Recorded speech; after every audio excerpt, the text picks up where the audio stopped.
Welcome to Not Just Ads, the show where B2B brands discover how creator-led content drives pipeline, builds trust, and grows long-term brand equity. Each episode, we speak with business leaders, founders, and creators who are defining their categories.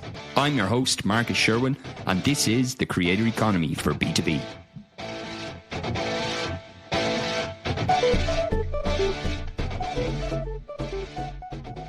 Hello and welcome today to Not Just Ads, the Creator Economy for B2B. Today, I'm delighted to be joined by Patrick Trumpi. Patrick is the CEO and founder of CRO Taskbase. He's very active as well in terms of the sales space, what he sees working.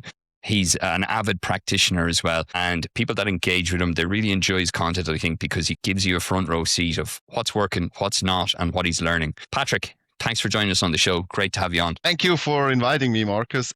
Good to have you on. And I've been seeing your content and following your story for a while. And I know we know some people in common, but I'd love to just, if you could take us back. I saw here as well when I was doing a bit of research before we were talking, was you mentioned that back nearly 12 years ago that you were really bad at sales. Then within 3 years, you overachieved. I think it was like 158% or something by year 3. And I'd love for you to just share, what do you think were the things that changed there? Was it just reps, or were there some things in terms of like mind shift, or what do you think was the change that went from being really bad to actually getting really successful? Yeah, I like that. I like to share that story. So it's true, the first 2 years were not particularly great, to be honest. I directly started, basically, that was still possible back then, right? 12 years ago, I directly started as an enterprise account executive. We sold to the largest organizations in Europe, like Nestle, Lotno. I actually sold to them, Novartis, Bayer, Pharma, and all the big ones. Daimler was the biggest contract I got then. That was that year, the third one. And I struggled. I didn't have anybody in the team. It was 2014 in Switzerland, one of SaaS software, not many companies here. Nobody had a clue of how sales is done in a way. So what I did, I did have to focus a lot on cold outreach and so on. So that helped me get in the numbers, but still didn't get like the conversions, closing rates at all. And I think the main reason certainly was that the approach we learned was I didn't even do demos from our software. The first meeting, I went with paper. We printed some slides on a paper, and that's how we went into these, always physical back then. We traveled hours to these meetings and then presented some slides, never asked a single question, ever. So I had no clue, even no idea, didn't ask a single question. And then 2 years in the third year, we had external consultants from Germany who built the sales process from the ground. Okay, this is how your first meeting should look like. That's what we do. That's how you should do in the second meeting. And then we also compiled, and maybe that you have seen as well in some of my content about the workshops. I also learned about workshops with them, like to, instead of people saying, hey, we take this internally, we get back to you, be like, look, I know you want to take this internally, and that will take you a lot of time to do this internally and figure out which use case you want to follow. Let's do it. We have already a lot of use cases we can cover.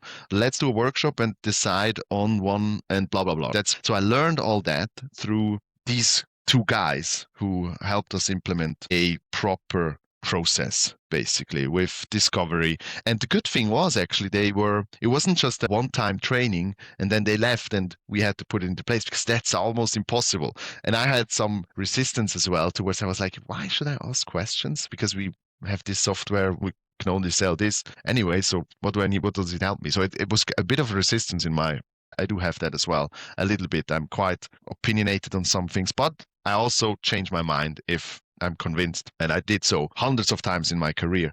But the cool thing is that they actually did the first meetings for us. So they came in, did the first meetings, showed us how it's done, like really. And to see this and be like, whoa, okay, you can actually have these conversations like this. Great, fantastic. We started using a sales process, but also qualification, methodologies. Think of it more method, and not just wing it, go there, wing it, talk to one person, don't really help them get the deal through and so on. So these were actually that was the biggest change, I think. What was the product, the SaaS product that you were selling, and who was the I know there's probably a multiple different decision makers, but who were the initial point of contact that you would reach out to? Yeah. So actually, and that brings me to the second reason why I was successful in the third year. Another important one on the side is that I knew after 3 years, I knew all our customers that we had. And the biggest problem we had as a company is that we had our ICP was 500 plus companies, no Yeah. industry, nothing, 500 plus companies. And no personas really. I sold to the CTO of Nestle. I sold to the CEO of Fresenius. I sold to the CIO of Daimler. I sold all completely different personas, completely different. I never fully really understood their world ever. That was the difficult part as well. So we were a bit limited there. What we sold is a very simple tool, actually, knowledge management, that it was an interface like ChatGPT. You can ask a question and the tool would direct the question to an internal expert that could answer it the most likely based on interactions that happened in the past. It was a bit of a cold start at the beginning. We needed to upload questions. What we did, we tagged the questions with, that was the AI. It was one of the first AI startups out of Switzerland. From based on the question, we got out some keywords. Based on those keywords, we then matched it. And the tool would learn. So if somebody answered the question well and got some good ratings on that, the tool would learn, okay, that person is probably more likely of an expert. So let's drive more questions to that Gotcha. person and so on. So that was the tool that we sold. So it was, in essence, it was like an internal Slack, except with knowledge base. No, so based on whatever questions were being asked within the organization, it was like the kind of the go-to. I guess the value proposition is this can improve knowledge sharing within the organization so that you can be more efficient. Exactly. We had, for instance, a case with Dräger, a big medical device company, who in the state there, I sold it to the head of sales. And he was like, look, we sometimes face questions from our clients and that salesperson can't answer those. So they should have an opportunity to, Yep. we know somebody answered the question already. Didn't do that based on existing knowledge. Obviously, ChatGPT killed that use case completely, basically, because you get answers in seconds. Our software, people needed to wait sometimes 2 hours. So it was, we always had a usage. That's right. You got it exactly right. And so we're there then for, like you mentioned as well, Max and Mike, and they came in and brought process. It's funny you should mention 2014 because I was just like a year in tech sales at the time. And I remember we did it. We had a training, and it was, the thing that I found about it is like, the fundamentals were okay, but it's like what you say, it was like a 2-day training and then it was like, okay, we're off now. It's when you don't see that in practice. And also I think when they don't understand what your world is, it doesn't necessarily mean that they need to know the fine details of the feature of the product, but just have an understanding of what the dynamic is, how the decision-making process works and what that looks like in real life rather than in a conference room. So what was their kind of, were they in SaaS before, or what was their methodology that they brought in that you thought was like really adaptable and that you could see that this could actually work? Yeah. So the book that they based the knowledge on, or the author, is Mahan Khalsa, that was, and his book was Let's Get Real or Let's Not Play. Okay.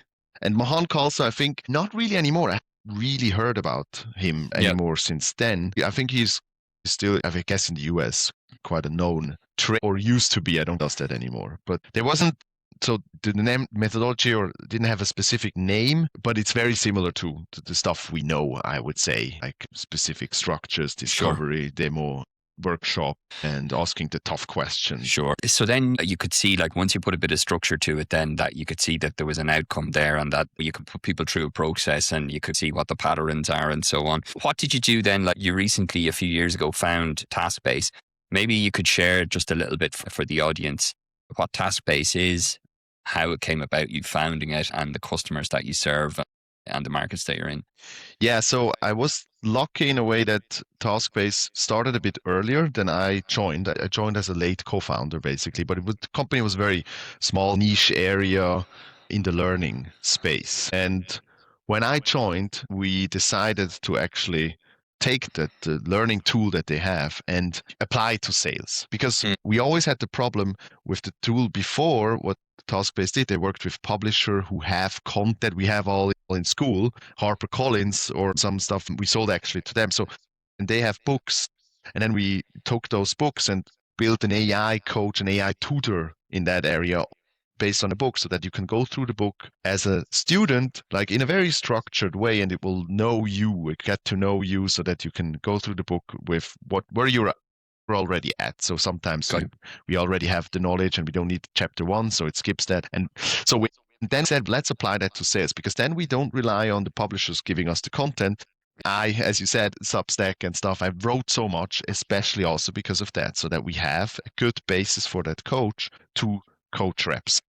One of the problems we solve from the beginning is exactly what you said with the training. So you have a one-time training, and then after 90 days, reps forget about it, applying it, they don't apply it, or Yep. they just simply forget. When I give a training, a one-time training, I usually say, look, when you take one thing out of this training and apply it at work, I already succeeded with a one-time training. But that's really good. So what we did is we built a coach who, at the beginning, on past interactions, recordings of calls, builds a skill profile of the rep. Oh, this rep is 6.7 at cold call openers, a 5.3 at objection handling, a 3.1 on call closing techniques and stuff. So what we realized is they're always the same skills. In software sales, you don't have recovery, you have qualification, deal urgency, stuff like that. So the skills aren't that different. So we knew that's a skill. So it learns the skills. And then what it does is it knows what good looks like based on the playbook. Sometimes the companies come with their own playbook. Sometimes we help them build that playbook in hours rather than weeks. We have a tool that really makes it very easy to build your own playbook with cold call scripts, email templates, discovery call questions, scripts, ICP, problems, product, everything that belongs into a playbook. So the coach knows that playbook. What it does then is it tracks, it goes like the calls are transcribed, right? They're recorded very often. And then it picks out one call and reaches out to me after 5 minutes after the call and says, hey, Patrick, you want to build the skill. We have to build the skill of mirroring, let's say mirroring technique you probably know from Chris Voss, like one thing that is actually now in my thing. So, hey, here in that call, you had the client said this, and that would have been a good opportunity to mirror, because what you did, you jumped into the product and said this, but you could have said that instead. It reminds me after almost every call that, oh, this is actually the skill you want to improve based on your skill profile. Here is a notch, basically a notch, like a hint. Hey, that's where you could have used it. Hey, that's where, and then a reminder maybe before the next call that, oh, by the way, remember, that's what you wanted to apply. Go apply it this time. Something like Gotcha. this, so that people really start to change their behavior. That is one use case now that we do, like this behavior change thingy. But what we realized is a coach, we have the analogy of a boxer coach, basically. So a boxer coach is sometimes it tells you, hey, don't hit like that because the person is wrong, hit from the bottom. But they also give you sometimes a bottle of water, right? Or head towel. That's what we implement as well now. A towel is in the morning, I get a briefing for all my calls that I have with the exact information I need to know based on what we already discussed with them, based on where they are in the process, based on their LinkedIn profiles, on personal information and so on. But we added some use cases now that we can easily deploy, and it's Sure. all through a chat. So that's how Gotcha. coaching is, right? It's nothing. No, you don't have to access a tool or log in there. It's just Slack or MS Teams, basically. Gotcha. So how does it work then? Your task base sits on top of it's basically sits in Slack, and then it's filtering everything that goes in. So you have an integration with Zoom, with whatever else it is, and then it will just constantly feed it. Like there's an API feeding into it, and then it just gives them feedback then in real time. And then at the end of the day, you get a summary. At the beginning of the day, you get a summary. In terms of how they progress, then do you have a kind of a dashboard, or how do they see if they're on the right track? Yes, so we have a skill dashboard where you see how did you improve, on which skills did you improve, why you became better. You can go into a single call and see why did he judge me on this call on that way or on this that way, just to build the confidence on the quality of the thing. So it's possible. It's integrated into everything, basically. We don't do the recordings ourselves. Typically, companies have already a recording tool, or they can use, as you say, Zoom and record with Zoom, so that we have the transcripts, so that's important. But it also has access, in our case, to Google Drive, because we have the sales presentations in there, and can also add information from a call directly into a presentation that you want to show to the clients. And it also needs that information from there. It's connected to the CRM, because you can't just give feedback to a person based on one single call. You need to have the context. You need to know where does that deal, where is You say, hey, you did a demo. On the second call, you can say, hey, you talked a lot, let's say. That's shitty feedback you talk, I find anyway. But if it does that, it was a demo and it was planned as a demo. So obviously I do talk a bit more. So it needs context where the deal is. So that's what it gets from HubSpot as well. So typically, who are the type of customers? Because I'm guessing that this would be mostly for like online, right? So the full deal cycle is going online. But let's say hypothetically it's close to signing the deal, but you have to go and do, I don't know, like an in-person meeting, and there's a dinner or there's a conference or something like that. Are those kind of things taken in then? Is it like you have notes from that and you feed it into it as well? Or how does that kind of work, merging the offline and online? That depends a bit sometimes where the clients are, because we sometimes close clients who didn't do recordings before. Sure. So we also have to Yep. do that part. But yes, so physical recording tools have an app that Yep. you can, and for me that's common practice actually, is to start it even with physical meetings and I record it. But few do. I mean, that there we're not there yet with the management. So intuition is correct that this is a bit more difficult. Events for sure. I don't think at events, specifically on calls. As I see it, I think sales reps are spending more and more time anyway only in calls. That's my world now with the AI agent. With AI, there's AI from Taskbase. I actually spend 90 minutes, 90% of my time in talking to people internally, actually cold calling still as well sometimes, 10% talking to this thing, because it can do now in our case it can do everything. If I need to move a close date from one opportunity, I just say, hey, can you move that close date, and it will go to HubSpot, move the close stuff. I can do basically everything by talking, and I think sales reps will more and more go into this direction, that we are basically only doing, which is cool. No, it's what I want to do as a sales rep. Definitely. 100%. Do you think then as well, this makes people more efficient, right? Do you think that people are getting better with their soft skills as a result of this? Do you see it that people are really actually improving in terms of the soft skills? Because I guess that's ultimately what the end goal is. Like, all these AI tools really should improve our human to human output and being much better at honing in on nuances and context and so on, whether it's on a call, whether it's an in-person meeting, and or things like that. When you say soft skills, Marcus, what is a soft skill for you? Would mirroring be a soft? That's a soft skill. Anything where it's probably unique maybe to you in some way that can't be replicated by, say, technology to some extent, whether that's picking up on tonality, mirroring, active listening. Okay, I guess if it's an AI bot, it can probably active listen to some extent, but there's some examples of soft skills. Yeah, active listening, we can actually, it has to be somewhat measurable still. We just the transcripts. I think that's going to happen at some point, but the technology is not there yet to really bring. But active listening is a good one, because we have like what we can measure with active listening. For instance, if you say something and I pick up on something that you said, I potentially repeat that. Hey, Marcus, you said 5 minutes ago that blah, blah, blah, blah, blah. What did you mean by that, for instance? That was clearly active listening, because I've used a piece of information that you gave me in the conversation to continue and ask another question, right? So you can actually measure active listening with that, for instance, if people do that, or if people summarizing is a really good sales strategy. Hey, Marcus, okay, from what you said, what I understand is this. You said blah, blah, blah, blah, blah. And I repeat what you say, show active listening, right? So we can actually measure that really well. And I can only speak from my experience. We do measure with all our clients how people improve. And we definitely see that the skills improve, especially, and we can actually measure it quite easily. We can measure, hey, what were the 3 focus skills this week? And did the rep improve on these? And did it have an effect on his KPIs? Did pipeline move faster?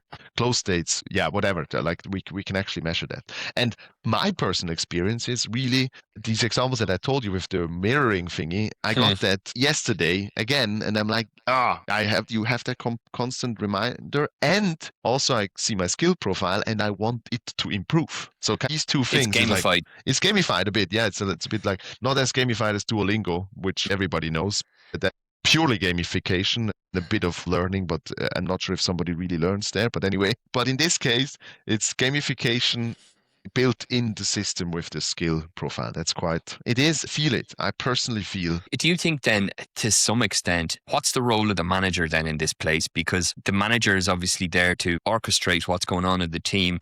But when you have a lot of this instant feedback straight away, how do you think the role of the manager changes then in an organization with these kind of very advanced tools? Fantastic question, actually. What I think is the same as with sales reps, actually. I think managers will spend more time again, participate in sales calls. That's where they, from my perspective, where they also belong from time to time. You know, that the sales rep has an opportunity to say, hey, my champion's boss is coming into the next call. I take my boss as well. That's a really good sales strategy. And if they take their boss, let's take the CEO in the call Yep. too, to match a bit the level, which is, Yep. I think, a fantastic sales strategy. And yes, the boss usually still knows more about something and they're better at something.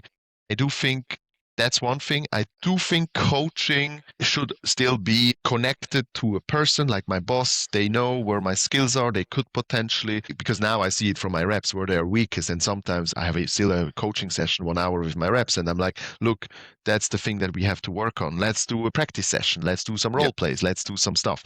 I think it still needs the accountability is given is better when there is a manager who does help. But I also think the manager is going to spend more and more time again just talking, basically reps still in, but not like overwhelmingly, because now it's just if you have 20 people, 10 reps in your team, coach all of them, every Yeah. time goes, no, I don't have Oh, time. 100%. And if you're not on the money in terms of what you're coaching them about, it's like it's wasted time if the tool is already doing that. So I guess it's really looking at where you're adding value as the manager, but then where you're putting your resources as well, and that they probably appreciate that sense of autonomy to some extent if they can operate in that way. I think so. What do you think now, if we go back to 2014 and what's working now? What are the fundamentals in your opinion that's still working now? Automation, and you wrote about it as well. It has a place. I was talking to the global SVP at B2B at HP yesterday, and he was just saying about how automation for him,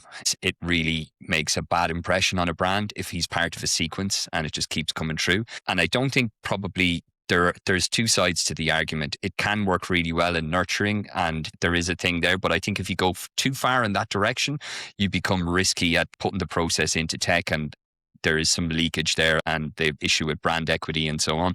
But then if you look at like kind of some of the fundamentals, do you think they're still as important now as they were, say, 10 or 12 years ago or even 20 years ago in sales? Or do you think, no, you need to be looking at these new technology because they're going to make you be much more efficient? Depends a bit on what we would say. What we would say the fundamentals are. The fundamentals, I guess, is knowing exactly your pain point, knowing the industry, knowing the market reality of the person you're talking to, and what is the outcome that you want. I'm probably missing some stuff, but that's the general. That's it. Okay, good one. Thanks for clarifying. So these are even more important now. I think that becomes, especially in the noise, that becomes so much more important to be like really a person. You feel like every interaction, wow, I learned something, I get something out. It's not sales call a person who is like the discovery script and asks some questions and then doesn't even give you anything. You're like, bam. I think that everything, and I would add to these fundamentals kind of fundamentals that you do in a conversation, like conversation fundamentals stuff. The mirroring, okay, that doesn't exist for that long because Chris Voss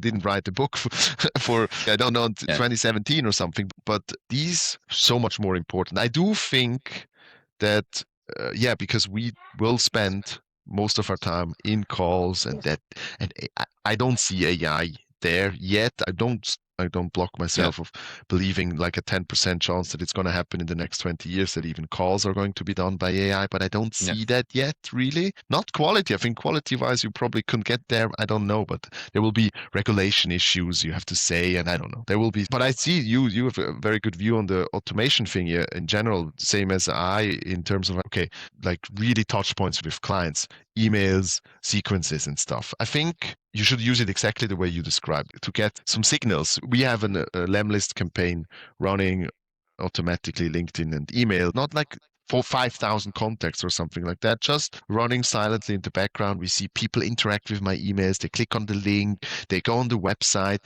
These are all signals then that the reps in the morning, every morning at 8:30, they get from the coach a list of 80 prospects that they should reach out on that given day based on the signals and on the interactions and based on where they are in the country. So my reps basically have every day, they have the best possible people to reach out. And I think for that, this is the signaling that you mentioned, right? To get some interest out there. That's still a very valid use case, but blasting it out like the other case, I don't think that is very helpful either. Yeah, I agree with that. One of the things I saw on your content recently, you mentioned you do cold calling every Wednesday. Is that right? Once a month, once a Once a month, month. once Okay. a month.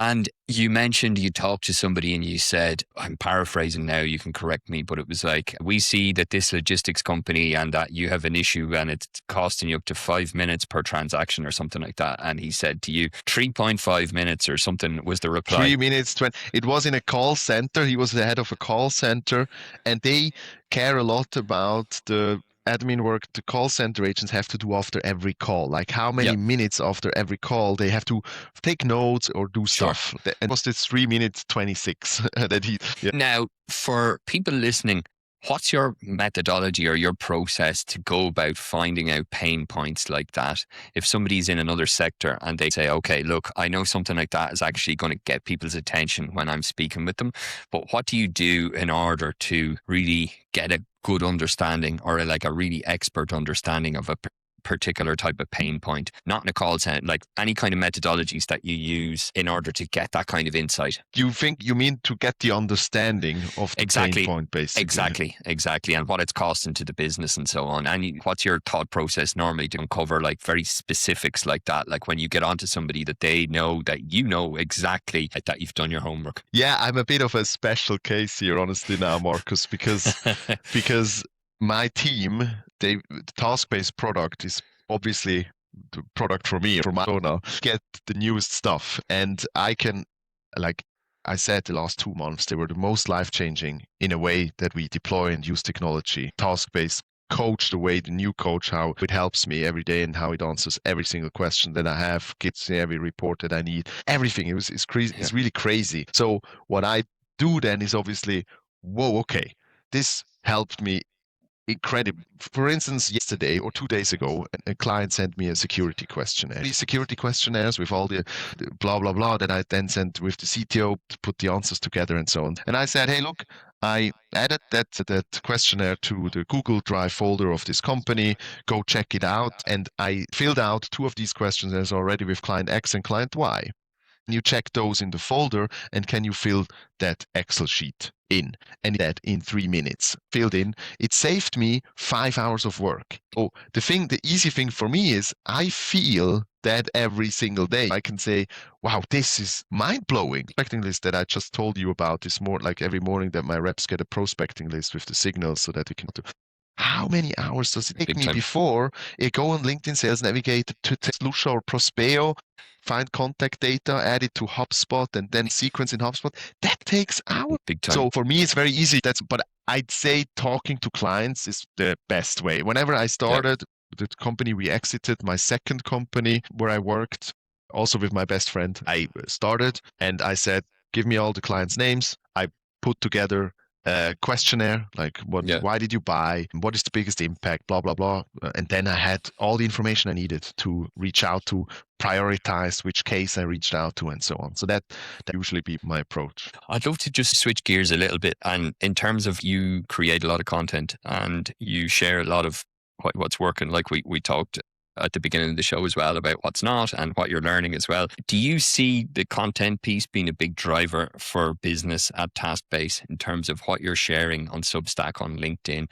Is that something that's driving a lot of engagement with clients or recall, or is it just, do you see that being a key thing of keeping people updated what's going on at the company, or is it actually linked to like business outcomes as well? For us, clearly different angles. Yes, for the team, obviously, to learn about stuff, but it is the basis for our AI coach, like the kind of content it takes then to coach the reps on the right things. So it has several angles to it. Inbound leads, that didn't work that yet, but we only changed to fully this approach like 6 months ago. So it's quite early still. If that was the angle you wanted to take with the question as well, it's got several, for me, it's got several, but yeah, depends. I suppose what my follow-up question was really around, like we see a lot on LinkedIn, and it's been around a while before as well, I think, but around the whole creator space, and that's coming to B2B now. And I just wondered from you and from what, do you see that as something that's actually tangibly driving outcomes for businesses by working with, say, let's say you're very well known in the sales space. You're also running your own company as well. Companies that are trying to, let's say they're going to sell a software on sales or CRM that's not a competitor of yours, but that's a value add with yours. They partner up with you, and that's seen as it makes sense. Let's say you use the tool and so on. Do you see those kind of like partnerships? I think influencer is probably the wrong word. It's probably more like a kind of a subject matter expert or someone that's an expert in the area. Those kind of partnerships, do you see them as like driving value for B2B? Because at the end of the day, it's a lot about trust and credibility. They see someone that's credible in the market versus a useful tool that has a functionality. They match the boat. Do you think that appeals to people and that it drives a business outcome? I'd say yes. I think I did do that myself sometimes as well with certain, only these that we actually use the team. And then if somebody like Lemlist, for instance, we use them, they approached me and said, hey, we could also do a content partnership. And then I write about them anyway. It's not really, I need to be paid for it. I happily write about my good experience anyways. And then I do get messages like, hey, Patrick, 2 days ago, I got a message because Prospeo we're using for the contact data, and I've talked about it a few times. And the guy reached out to me and said, hey, I saw all your posts, didn't know Prospeo before, I've used it now, and the contact data is really good. Something like this. And cool. That's just anecdotal, of course. But I'm also in a friend of mine, Thibaut, he's leading the sales creator agency collective where he's with 70 sales creators and builds these creator partnerships with companies. And I think the experience of his is very positive in a way that it does drive a lot of revenue in the back, and it's quite worth doing. Okay. I saw one thing that I recently had in my head was like Cognism, for instance. Cognism, the contact. We had Liam on the show there a couple of episodes ago. He's moved on now, but he's the ex-VP there. He was the ex-VP. Oh, cool. Because that's a company, they used to have people who were very active on LinkedIn. And then recently I thought, is this company still alive? I haven't seen anything of Cognism for a year or so. Because they are quite in struggle, I think, and stuff. So it is a sign. I feel that as well. I'm not sure if you have that too. No, you're right. And it goes back to the thing of being top of mind. It's like if you don't see it, then you assume that it's okay. There's something not right there. On. Because you're always used to that, and it's building the memorability. Before we finish up, Patrick, like for, let's say the people are out there and they're thinking about using Taskbase and they're in, let's say, the organization, and what you described there, it's such a useful tool. It saves so much time. What do you think if somebody's like thinking of rolling out? What's a good case to like pilot case, or how would they go about that? Yeah. So one thing different. So I'd say if you're a growing company, it's always interesting. You hire a lot of people, they need to be trained and so on. And the most interesting case, I would say, is if you don't have a playbook yet, for instance. There are lots of sales leaders who don't have a PowerPoint presentation there and there. And I think this is honestly the biggest change now with AI, because whatever AI you're going to deploy, the AI needs, let's take the example with the email outreach, for instance. The AI needs to know what are the ICPs, what are the challenges, what are the personas. And if it has that information, it can also do email outreach better, but it can obviously also coach reps better if it knows what good looks like. And the playbook becomes the most important resource again, because I used to build playbooks that nobody ever read. So I lost my motivation after 3 months to keep this thing up to date. And it was also painful to keep it up to one new feature. You need to change everything. You need to change the page. You need to change the use case page. You need to create new cold call openers. You need to add new competitors and everything. It's so painful, and that is completely automatic. But if you don't have a playbook yet, the most interesting thing is we have a playbook manager where you can create your playbook. Connect your website to it.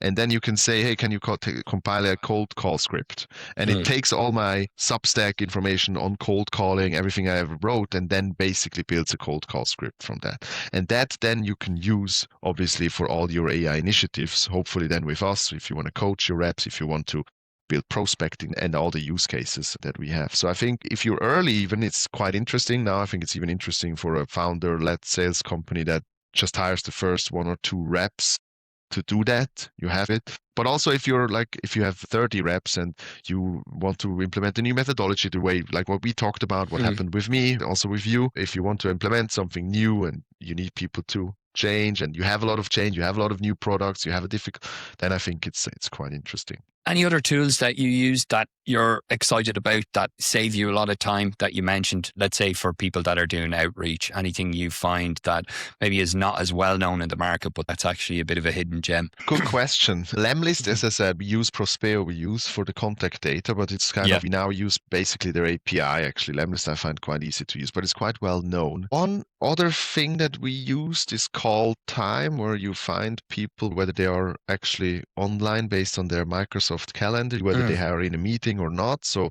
you can increase the connection rate. Time it's called, no? Call time. Call time. Okay. Call time, yeah. But that's a good, I like that one. But honestly, one thing that I see now is the good development. We need less and less tools. It's here, and for me, that's already everything is through a chat. Nothing. And that's quite a cool development, is that you don't need and you don't need HubSpot. You don't need to go on HubSpot and move the close date of a deal. You can just say to move the close date right after the call. It does it even automatically, stuff like this. It's HubSpot. I'm still going for reports and dashboards that sometimes if you need, people need to see something constantly for certain cases. But actually, I see that happening now. It's going to be a reduction of tools. And that's a good thing. I think it'll save people time, and the admin, it is definitely dealt with with less changing windows and so on with tools. Absolutely. Patrick, it was great talking with you. I really enjoyed this conversation. If people want to find out more about your content, about Taskbase, where are you most active? Where do you share? LinkedIn, where you found me, Marcus. Obviously, I'm only active on LinkedIn. I don't have other platforms. And Substack as well, of course, though, your newsletter as well. Yeah. We'll put it in the show notes as well. Patrick, it was great having you on. Thanks again for joining us. Thanks, Marcus. It was a pleasure. Great.